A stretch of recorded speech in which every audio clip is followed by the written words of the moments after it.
My wife lied, cheated, and tried to run me over with her car. Now she's broke, alone, and watching me rebuild my life without her. I got married in January 2020. I was 22 years old at the time, and my soon-to-be ex-wife, who we will call Y, was 21. We got married in secret. Only our close friends knew. At that time, we were both living on campus at our university in Miami, away from our hometowns and families. As soon as we got married, everything turned into a toxic nightmare. To start with, she was secretly texting her ex-boyfriend from high school, who we'll call Jay. She claimed they were just friends now, but that never sat well with me, especially since he was also the first person she had ever been with. I'm not the type to go through someone's phone because I wanted to trust her, but she started doing everything she could to hide her phone screen from me. Anytime I touched her phone, she'd completely lose it. Eventually, I figured out her passcode and checked her messages, but I couldn't find any proof to confront her with. Fast forward to March 2020, when the pandemic hit, and everyone was forced to move back home. We were in a strange spot since we still hadn't told our families about the marriage,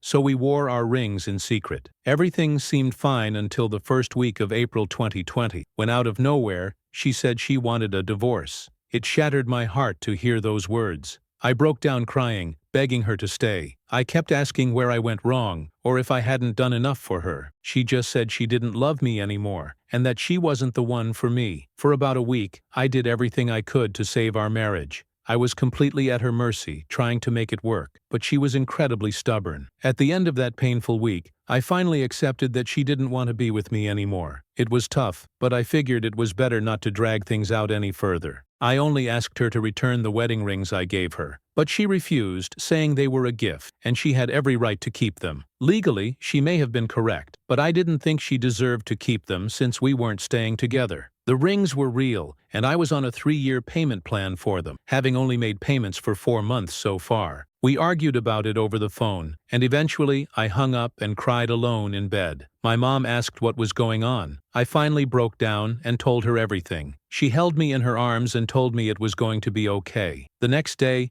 we both went to Y's house and told her mother the truth. Things turned into an argument between our moms, while Y stayed upstairs refusing to see me. Instead, she kept texting me, asking what the hell I was thinking by involving our families. Eventually, our mothers agreed the rings would be returned to me, but on a different day. 2 days later, while I was at work, I got a call from Y. She was crying, saying her mom was kicking her out because of the secret marriage. She told me she still loved me and wanted to give us another chance. She agreed to cut off Jay and said we should move in together and live like a real married couple. Being the lovesick fool I was, I rushed out of work to meet her. We immediately started apartment hunting nearby. I managed to find us a place that was fairly cheap because of the pandemic, with a move-in date just 3 days away. When I got home and told my parents the news, my mom was furious. She said I was making a huge mistake and needed to really think it through. My dad was disappointed but told me it was my life and my decision. Over the next few days,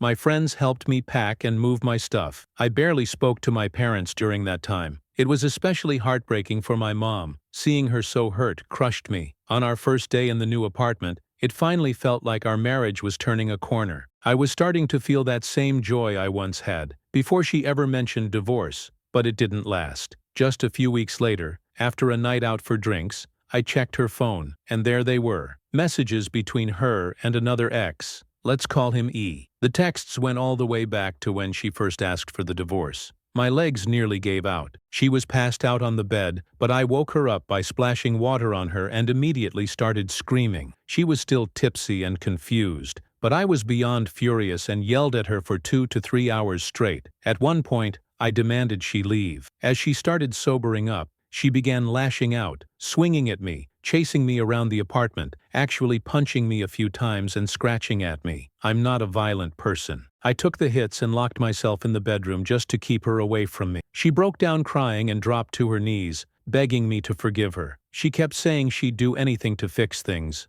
We ended up arguing and then slowly talking through the door. Eventually, we both calmed down and went to bed. It was around 4 a.m. by then. I didn't sleep at all. When 7 a.m. came, she woke up with only a hazy memory of what happened that night. I yelled at her again, this time with her sober enough to fully understand. She cried and pleaded for me to stay. She said she had nowhere else to go. In that moment, I truly hated her. I felt like she had taken me away from my family, my friends, my whole life. From what I read in the messages, there wasn't anything explicitly physical mentioned, at least in the texts, but there were emotional boundaries crossed. She was calling E babe and suggesting they make a video together. To me, that was still cheating. After another long argument, I told her if she swore nothing ever happened between her and E, then fine, but I better not see her talking to him again. Otherwise, I'd leave for good. She swore nothing physical had occurred, but during the same conversation, I asked if anything had ever happened between her and Jay. She hesitated, then said no. That pause told me everything. It made me want to dig deeper. My gut screamed that this was only the beginning, that more was coming to shatter me. I'll explain more about that later. After I asked if anything happened with Jay, Y reluctantly said no, but in a way that raised red flags. Let me add some context. When we first moved in together in April 2020, I was working full-time at a call center an hour away from our apartment, 8 a.m. to 6 p.m. every day. Y wasn't working because her job shut down due to COVID. So to keep us afloat, I started doing Uber Eats, Postmates, and DoorDash in the evenings, usually from 8 p.m. to 2 a.m. after work, or all day on my days off. Also, right after we moved in, she started growing cold. While I was working, she'd send me cute messages, telling me she loved me and couldn't wait to cuddle. But when I'd get home, she wouldn't touch me or even look at me. That's what led me to check her phone and find the messages with E in the first place. Now it's June 2020, weeks after the blow-up with E. At this point, I've started emotionally distancing myself from her. I kept my same routine, long work hours, doing deliveries, and trying to keep up with my college classes online. She still wasn't working, and every time I came home, the place was a mess, unless I cleaned it myself. Around this time, she adopted a mini golden doodle. I had brought my own dog, Mosey, with me when we moved. She used to adore him, but once the new puppy came around, she completely ignored Mosey, gave him the cold shoulder just like me. The following months were just repetition. We went on a few dates and tried to talk, but it always ended in silence. I kept trying to break the ice, to see if there was anything left worth saving, but she never opened up. Bit by bit, I felt my love for her slipping away. I started going numb to the way she treated me. Then, in October 2020, something changed. She finally opened up. She apologized for how she had treated me over the past few months. It felt like, for the first time, we were finally ready to leave all the pain behind and start fresh. Just the two of us, against the world. That feeling only deepened the next month when I caught COVID. She stepped up, caring for me with the kind of tenderness you'd hope for in a partner, and in the process, ended up catching it herself. Once I recovered, I returned the favor. After that, something shifted. We began acting like a real married couple. She started taking an interest in my world: video games, anime,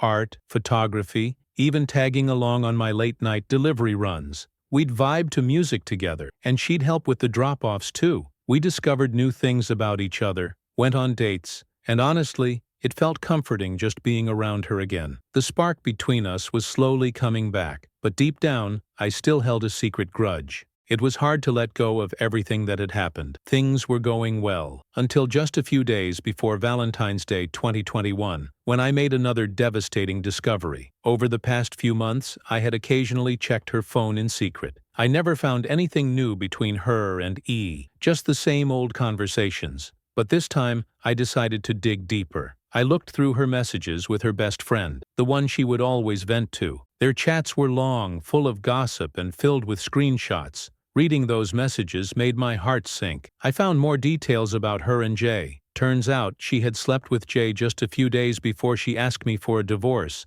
and that was the real reason she ended things back then. As I kept reading, I found out she and Jay had another conversation in October 2020, supposedly for closure. That was apparently the reason she decided to give our marriage another chance. Strangely, I wasn't even surprised anymore. I woke her up from her nap and calmly confronted her about everything I had just read. She broke down crying, apologizing over and over. I didn't scream. I didn't argue. I just left the apartment and went for a drive to clear my head. Dark thoughts swirled around in my mind. I felt completely alone. For the next few days, I avoided her entirely. We still shared a bed, but there was no physical contact anymore. Then, on Valentine's Day morning, she nudged me in a playful tone, asking what I had planned for her. Keep in mind, I was beyond exhausted from a full week of work and deliveries. On top of that, my heart was still shattered from what I had just discovered. When she started crying, saying I hadn't planned anything special for her, I snapped. I jumped out of bed and started scolding her, yelling about how insane it was for her to expect anything from me after what she'd done. I told her she didn't deserve a damn thing from me,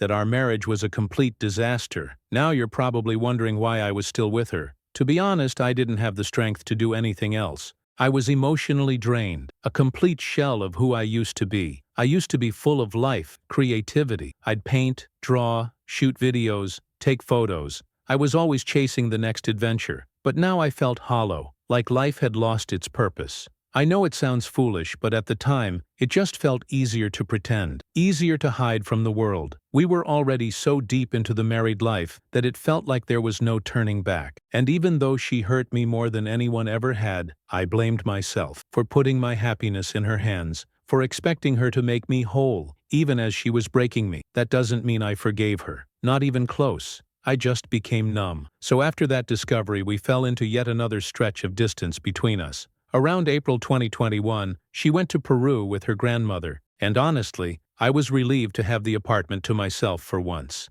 I told my friends she'd be gone for a while, and they started coming over more often. They didn't know what I knew, but being around them again made me feel like my old self. We did our usual late-night antics, video games, movie nights, just chilling. I felt that happiness slowly creeping back in, even if it was temporary. At the same time, our lease was ending in May 2021. I started talking to my dad about possible next steps. That same month, my mom traveled to Chicago to spend the rest of the year with some of our family there. My dad suggested that Y and I could stay at their house while he went to join her in Chicago. I agreed. I didn't seem too thrilled about the plan, but I didn't need her approval. It was either that or stay put and pay twice the rent. So before renewing the lease for another year, I moved back in with my parents in June 2021. Y was still in Peru at the time, but would be returning in a few weeks. For the first time in a while, I felt at peace. Back in my childhood room, surrounded by everything that reminded me of the creative, carefree version of myself I used to be. I enjoyed those last few weeks of freedom, but deep down,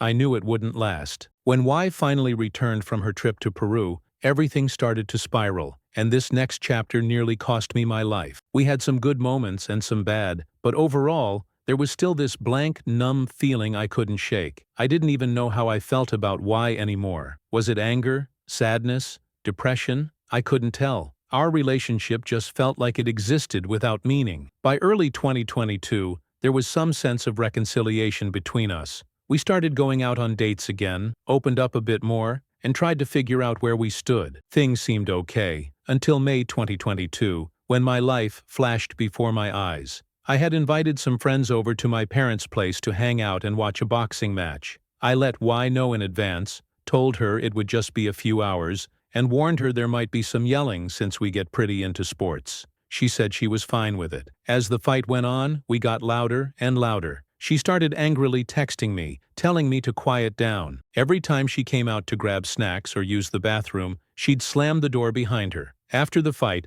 one of my friend's trucks had a dead battery, so I used my car to help jump it. While we were doing that, the four of us chatted for another half hour or so. During that time, Y kept texting me, demanding that I come inside immediately. I texted back, telling her we were finishing up. Just as I was about to head back in, she stormed out of the house and walked toward her car. I asked if she was okay, but she had a serious look on her face and angrily shoved me aside. Earlier that year, my dad had installed solar-powered lights in the front yard. The way Y's car was parked, her only way out was through a patch of grass, where one of those lights was staked into the ground. She revved the engine and, right before taking off, I stepped in front of the car and tried to stop her from running over the light. I asked her what was going on. She paused for about 5 seconds, then slammed on the gas. She nearly ran me over. I jumped out of the way just in time, but the bumper grazed my knee. She sped off, dragging the solar light under her car, scraping it across the pavement. I just sat there on the ground, stunned. My friends rushed over and helped me up, asking if I was okay. I couldn't even speak. I just stared at them, completely in shock. They offered to stay, but I told them to head home. I went back inside, still shaking. I kept calling Y's phone, trying to understand what had just happened. When I got to our room, her phone was on the floor, unlocked. I hadn't gone through it in months,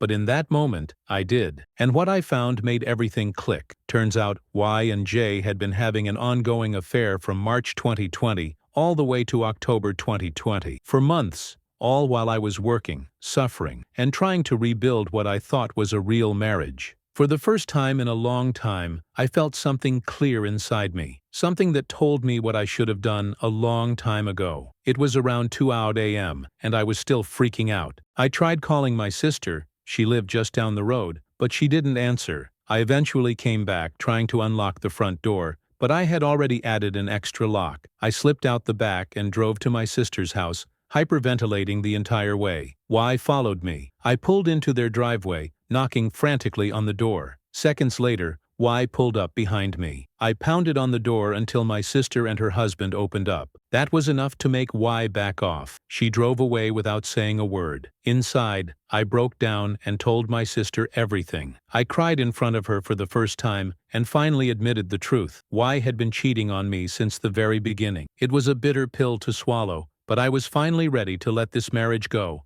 I asked my sister to accompany me back home to make sure Y didn't try to harm me again. When we arrived, Y was already packing her things. I kept my distance for about 5 minutes before calmly asking her to return the rings and the house keys. She seemed to expect this. She already had them in her pocket and handed them over without a word. She grabbed her suitcase, took our golden doodle and left. My sister and I sat and talked for a little while longer before she finally went home. That night dragged on endlessly. I didn't fall asleep until around 6 a.m., only to be woken up an hour later by loud knocking on my window. It was Y. She had apparently spent the night in her car and was now asking me to at least take the golden doodle back inside. As much as I wanted to help, I ignored her knocking. She kept at it for nearly 30 minutes. Later, I reached out and agreed to meet with her to talk things through. I laid everything on the table, told her what I knew, how long I had known, and how exhausted I was. I told her it was best we separated. She cried and begged me to give us another chance,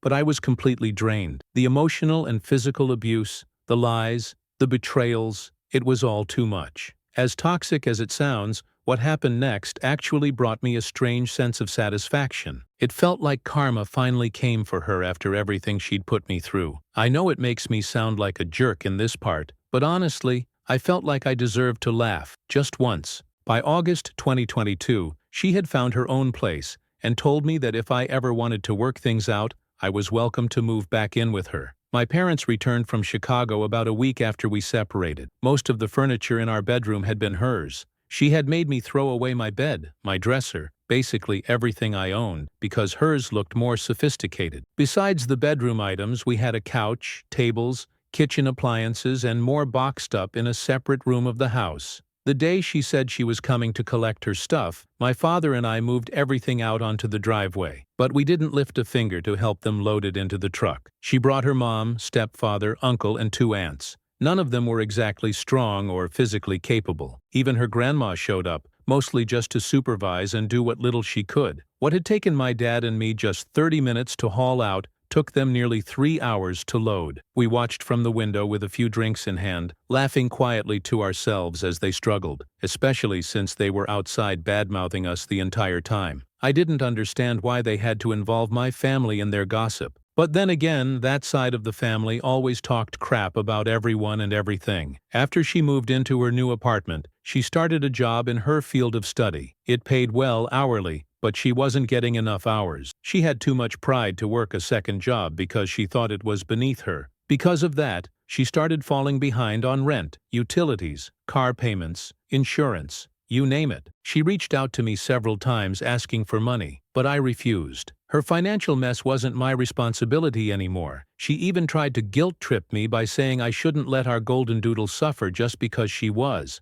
I told her to go ask her lover for help instead. To my surprise, I later found out she had told her mother the truth about everything, and her mother actually took my side. She told Y she wouldn't be giving her any money either. The rest of her family still hated me for not wanting to fix things after she cheated, but I couldn't care less. None of them were married, so their opinions meant nothing to me. Months passed. We were still legally married. Y agreed to split the cost of the divorce, but she didn't have the money. During those conversations, she admitted she still hoped we could reconcile. She said she still loved me and believed I still loved her back. Call me stupid, but she was right. I did love her. Deep down, I probably always would. But I also knew I couldn't keep playing this never-ending game. No matter what she had done, it was still hard for me to truly hate her. This was someone I'd grown up with, someone who stood by me during my darkest moments. Someone who once made me feel a kind of joy I never believed I deserved. And yet, she still managed to break me. Made me feel like I'll never be good enough for anyone again. We still have each other on social media, and even though she claims to be struggling financially, she always seems to be out every weekend, partying at clubs.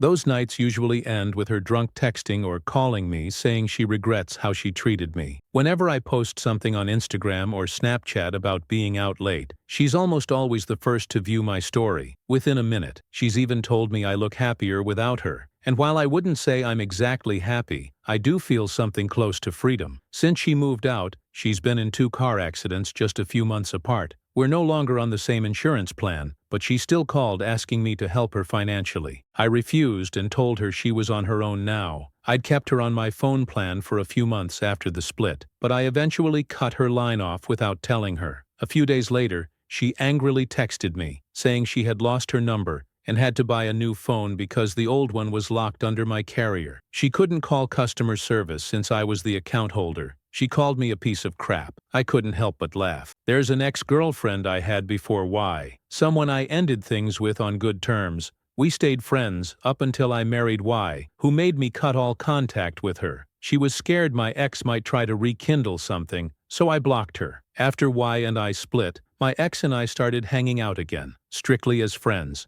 But when Y found out, she swore the only reason I divorced her was to get back with my ex. The truth is, I had no interest in dating her again. She was just a friend at that point. From what I heard through a mutual friend, Y tried to get back with EE, but he's now in a relationship and has a kid. She also reached out to J again, who's also dating someone. Sometimes she would reach out to me, telling me she was still behind on bills, barely able to eat, on the verge of eviction, twice, and struggling to take care of the golden doodle. If I had to guess, her grandmother was probably the one helping her out financially. I and I would still text from time to time, usually about court dates or to arrange pickup for things she'd left behind. During those conversations, she'd often tell me that she'd never find another guy like me, that she wished we could try again, that she regretted everything she did. Part of me felt a twisted sense of justice in hearing that. The other part just felt sad that everything had come to this. Around March 2023, we finally went to court to file for divorce. While we were waiting for our turn, she stepped out into the hall and cried her eyes out. I sat quietly, not even knowing what to feel. 10 minutes later, we were called in. We signed the papers. Since then, we only exchange a few texts here and there, once every couple weeks, just saying what's left to be said. As for me, I got promoted to manager about a month after we split. I stayed in that role until November 2022, but I was so overworked I barely slept. Eventually, I found a better paying job, one I still work at today. During the marriage, I gained a lot of weight. Overeating became my way of coping with depression. Lately, I've been trying to get back into the gym, but I still need to work on building a routine. I have big plans this summer, with my friends and for myself. It's now June 2023. Life isn't perfect, but whenever I'm having a bad day, I think about how Y's life has been falling apart ever since we separated, and I can't lie. It makes me feel like maybe she finally understands how I felt for over 6 years. Maybe I'm an idiot for still thinking about her like this, but at least my life is finally heading in the right direction. I just hope it keeps moving forward, and maybe one day, she sees how happy I became without her. Looking back, the relationship was always toxic, but that doesn't mean it was all bad. We shared some genuinely good moments too. As for how things went when we were just dating, and why I chose to marry her, that's a story for another time, if it ever needs telling. I appreciate all the feedback, both good and bad. Like I said before, I was a dumbass who thought everything would magically work out. I don't know if I'd call this a win for me, but at least now I finally have a chance to start over. To the readers who think this is made up, I don't have the time or energy to invent a story like this. I'm just sharing my experience to get it off my chest. I've never been good at expressing myself in person, and Reddit might not be the ideal place to do it, but reading about others who've gone through similar things has made it easier for me. So thank you for actually taking the time to read all these long posts.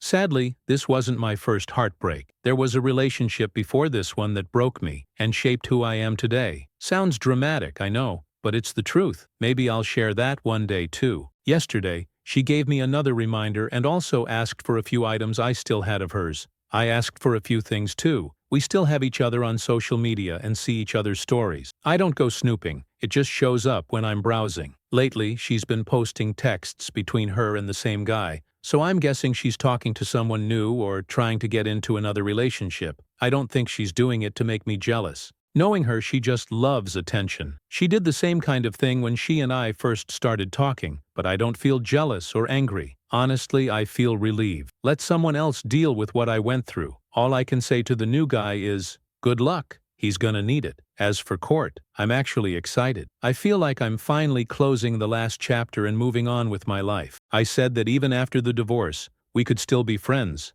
mostly because of the golden doodle we had together. As much as I love that dog, I know I need to let go of everything. Once the divorce is finalized, I plan to block her on everything. No more contact, no more updates, no more drama. As for myself, I haven't tried dating again. I don't really have it in me right now. My biggest obstacles are the trust issues and the insecurities I've developed. Every time I've been in a relationship, it's always been the girl who made the first move, including why. Maybe I should change that, but for now I'm just focusing on work and paying off my bills. One of my friends is now training me at the gym. So far I've lost 10 pounds. My friend group and I are going on our summer trip next week. We've got a bunch of stops planned within the state. So yeah, life's been good lately. I'll try to update again after court. There's only one chair available, so I take it. Even without looking at her, I could feel why staring at me. She says, "Can I at least sit down?" I replied, "Then grab a chair." She just scoffs, says, "Whatever," and stays standing. We explain to the clerk that we're filing for divorce. There's no custody, no division of assets. Just a straightforward separation. But while the lady was walking away or typing on the computer, Y couldn't help throwing in little remarks. She said things like, "I can't wait to get rid of you," or "You're the one who trapped me in this marriage," and "You never satisfied me anyway." Not gonna lie, it sounded petty, but I know she only said that stuff to cover how she really felt. I knew it because, right after, she said something like, "Hope you enjoy being with your ex," even though I've said 100 times I'm not into her like that. We went back and forth a bit, while the poor clerk did her best not to laugh. We paid the fee, and now we're just waiting on one last court date, sometime in the next month or two. It was raining when we walked out of the courthouse, so we stuck around and talked for a bit. The main thing she brought up was whether I could watch our golden doodle in August while she goes on a trip overseas. I told her that wasn't possible for me. She immediately fired back, calling me a deadbeat dog dad, and said I'd never see him again, then stormed off. Here's the kicker. Yesterday, she asked if I could watch the golden doodle today, the 4th of July. I couldn't, because I had to work, even though it's a holiday. Oh,